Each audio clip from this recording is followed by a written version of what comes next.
Sédomongbè Maouho Lo Holomi Lomi dans Zipotoué Jaïfé Sédomongbè Maouho Flagbedi do Fongbé Sédomongbè si agbasa mi kudo le wengo kudo me pipon kodo yeipo dile mi don mi bon wayo ekolejo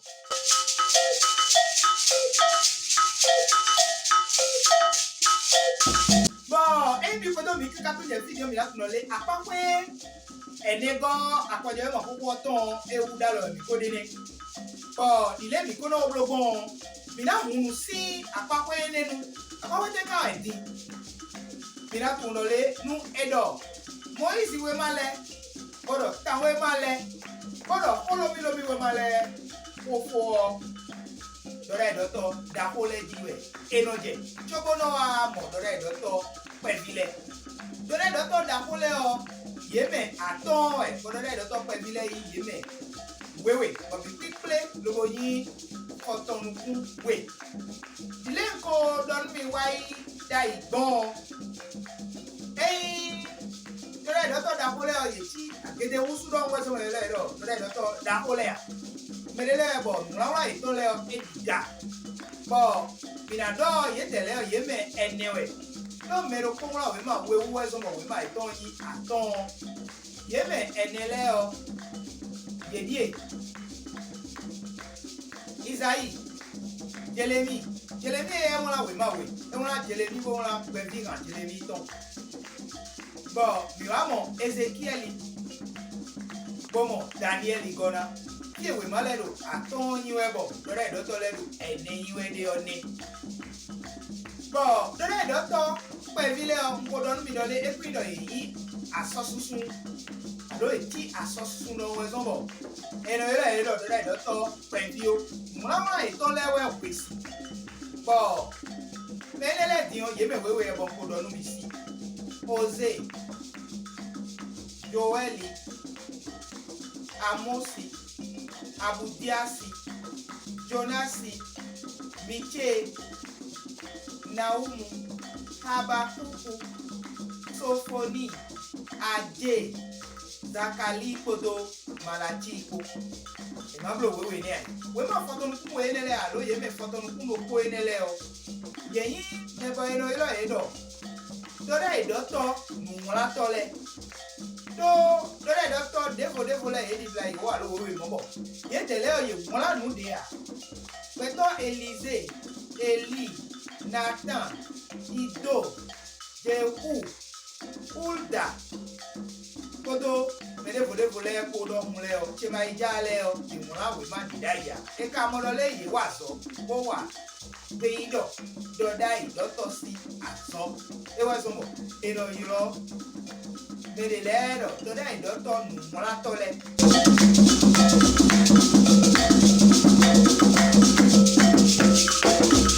inale ale poa dodai doto wewe mi lodo dodai doto pebile o mi ale ko aideleji onebo amo do ko wa fi me claim do fio Mina kendo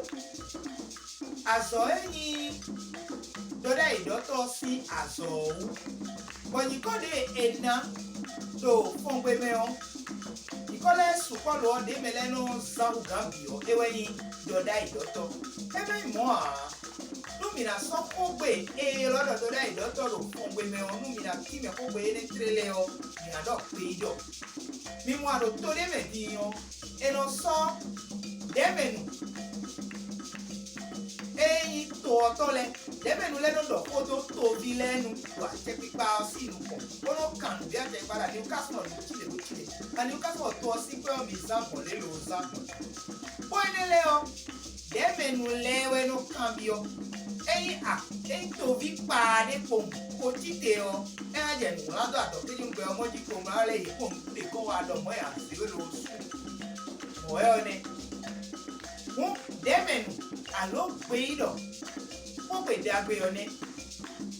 Peter mi kamo Fongbé lelele wenwe Moise tó sì go bí ọkú lòbòrò ìgbà ẹ̀bùrọ̀lẹ̀ ẹ̀mí kù sí kú dọ̀ kó tó máa ò mú lò fara ọ̀run kan lómi sọ títọ́ sí òun máa ta iṣẹ́ ìkàwé pa tó ń kó àtọ̀ sọ yìí tàtọ̀ téwé ìkàwé wé gan mìíràn mọ̀mọ́ wé nínú wọn máa ò dọ́ ní Moise dọ́lé àárọ̀ fọfọ́ tó ẹ̀ ọ́ ẹnáyí dẹ́mẹ̀nù tó àárọ̀ fọfọ́ tó ẹ̀ ọ́ ẹnáyí dẹ́mẹ̀nù tó ẹ̀ dọ̀ kó dó nù tó ẹ̀ yìí ẹ̀yìn mi tẹ́sí sọ́sí òun máa ta ó ẹ̀gọ́ ìkàwé nù kọ́tọ́ sọ ìtàkùn bọ́ ọmọ ẹ̀ mina mọ́dọ̀lé mali alo maliama ẹni Moise sí janvier kótó àárọ̀ ẹ̀yìn fòfótó epo yẹ́mẹ̀ wẹlẹ́ yẹ́ wá bẹ́ òun wá kóde mọ́dọ̀lé Moise yọ ẹ̀yẹ́jẹ́ ẹ̀ máa wọ̀ lọ́dọ̀ kó náà yí ẹ̀ kápọ̀ máa wọ̀ mọ́dọ̀ kóde ló ẹ̀mí lẹ́ẹ̀dí ọ̀pọ̀ ẹ̀ yẹ̀dọ́ ẹ̀fẹ̀ máa wù ú tàpọ̀ máa wà yí kó. Maudo Moise eye mi ja kona do ni gbe o mi no pe nu itrolobrodo ko ni re gbeto gbe ido defo e to do hun le o le emi le ma o ja kona do nu yi gbe o emi na do ko nu ye ko doro ko do nu mo ko me ni mo ache wo e do ko nu ye te na wa e na so ko ni do bo idonu to gun ni ai mọ́ẹ̀ mọ́ọ̀sọ̀ wá tọ́ ẹ̀yìn gbé ìdọ̀ àlódọ́dá ìdọ̀ tọ́lẹ̀ ọ àsọ ìtàn ẹnu yìí gan ni. ẹ̀yìn mi sọ safely mẹ́sì wẹ̀ máa tátọ̀ àfọ́tọ́nukú ọ̀tọ̀ngọ́ mìíràn mọ́lọ́lẹ̀ lòfin o kame nando tene so ikeka yi ko domo mina modole edo kodo doda idotole alo gbe ido alo demenu ma utole o le aso itona igbon edo kodo ko kale ayi kamle dodole edo benedo doda yi ko doda yi kawe ko edo eneo kawe ko enele bi kwido na wati cheme eyin do kawe ko le bi ma wati cheme ahu bene ido da ido to da be dia bi mo ko le dia yi ene o ko e bawe ko e ma u do e o ene o do da ido to ni me mo na no yi ko si ma u go mo na no ado ko onu to gun ma u kan do da idido eyin nde bo ma u wo ewe no sodai ewe no sodo nume lebo inodo o menele ko e ma u na do ye we inodo pe ewe so mo ko e to e ma si ku kwa e do na jolo bo na so pe ka du e ma u do nu yi ko e ka do na wa ti je do ma u lati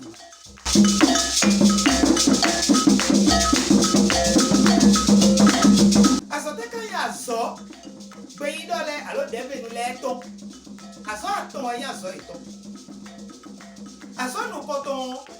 ewe ido gbe ido enele o akime le Israeli file alo to gun elele do ele do na wa gbo e trala Israeli file we ba o file we no do ko na ta no ye tele we do sin Moise tole bo Moise se enele o le ena zase enele bo le ena ni sele bo ena wa dagbe nu to gun ye to e o doda ido to onu do eni anyway eno loro ma o ko ni do àpapọ̀ ewe go ewe yin ko do dai àpapọ̀ ene kai àpapọ̀ da ko le do aso ito me ya don teutu no doda ido to enele o nu e ma yin se eyin Moise to le a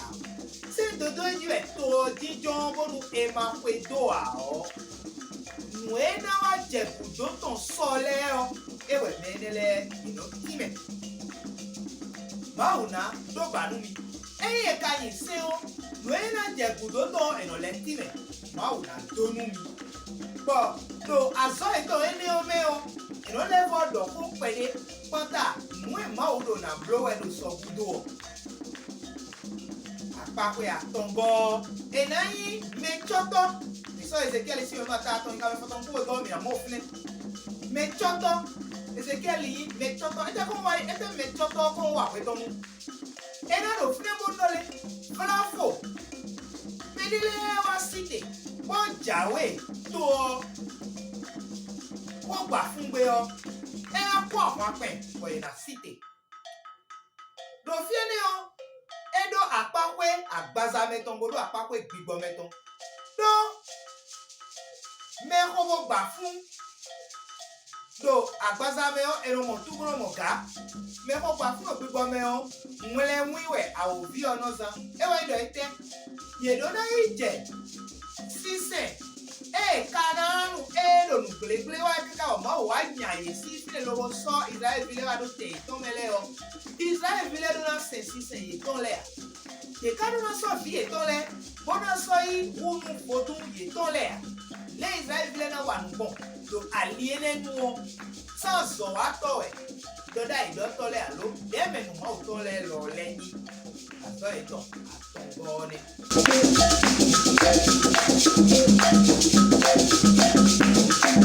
Dio newe Kristo kai mi de klebo do da ido to lesin we maleme ye bi je do kodo wiwa me wole gato to pere lo Isaí to lo tabo supoha eye to edo bo elo van me leo ye dobo chonu ji pere amoye edo eto bo edo van ezo bo do wegege no mi no ha Isaí si ma ta kan e wa tongo bono do kle mele dole ekun dole Jésus o eflesantiu weo le na wa bo ekodo o mede wa chite gbedimulo le emiro ma o yiwe o alo emiro o merci ayiwe o menele o humble be bo edo ni mo nu wa eto de do ma o kuwe ma o me a bika tun ganji dole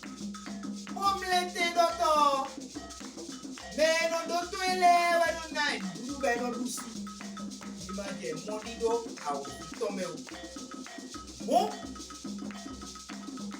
dore do toleo ye matredo dele matredo kodo Kristo utrolo ao tu wa eto bi fi so nu dai nu Kristo bo mi he o mi dale awajido gbe idole alo doda idotole sin we ma wewe ego to le o we de mi na bu si emu o ya le fun wa mu koto ji eni o e wai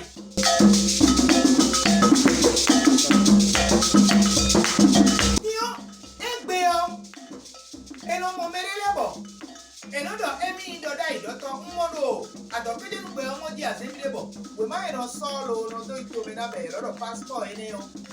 mere to ke si we ma de we be no me bono do ito me na bo mere ba le mi no bi ba e bo eno bo doda idoto eyin o e wo de bodo bono ji bodo ri bo ba kaka e o ero ni di afopa do bi be di afopa ko won e mo to me iwe ma ene o do afopa me pendo e jele ni bi ke to en ma wu mi to ero jele nu gba mo ero jele gbo allo era pe mi o si bora fi si fi de bu amaro o we o ano i jan o no to no i jani o fo tata to to no i jaki o mi me bi wi o mi no pe to to de me dai o bo tu ne lo to mi to me bo ero iro lo le o Umbreme bodu bo kedewe mi ma se ko yo bo mi le ka do ele ba do ele o mi chite we ba de wa ma o ko ma o edna mi a chene ha beno wa zo mo ko to da ile bo mi bodo ma o ko ma mele o tu e duro ando ko gbe to do pole o me de mai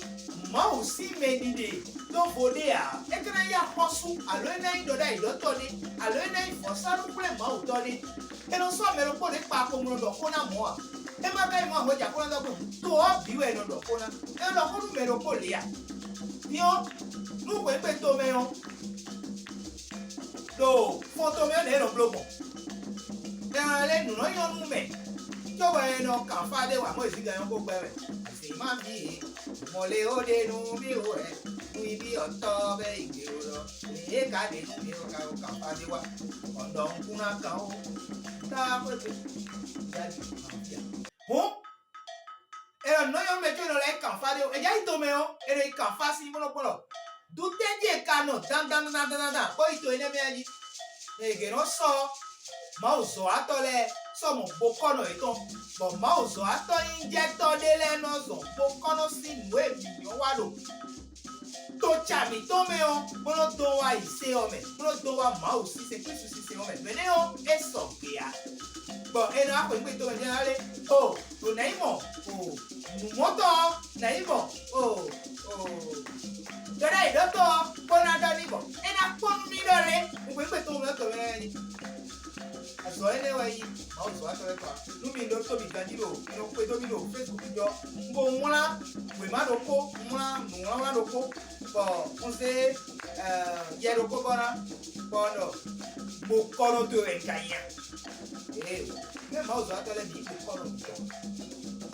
mais là, pour les camis, pour moi, on est sous un bloc, les ébabés. Et béton, et ça, mon avoué,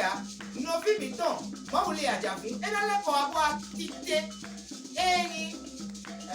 Esaïe, oui, moi, pour les gens qui plus souvent, et nous va dire, et bien, nous vivons béton, parce que nous avons dit, eh non, mon accord dit donc fait quoi donc les mecs comme vidéo qui m'ont bien photo il faut non est-ce que tu vas au ça non mais gars oui et ouais tailler les pour les faire les cibles comme vidéo mon et yo comme quand tu me bon à fait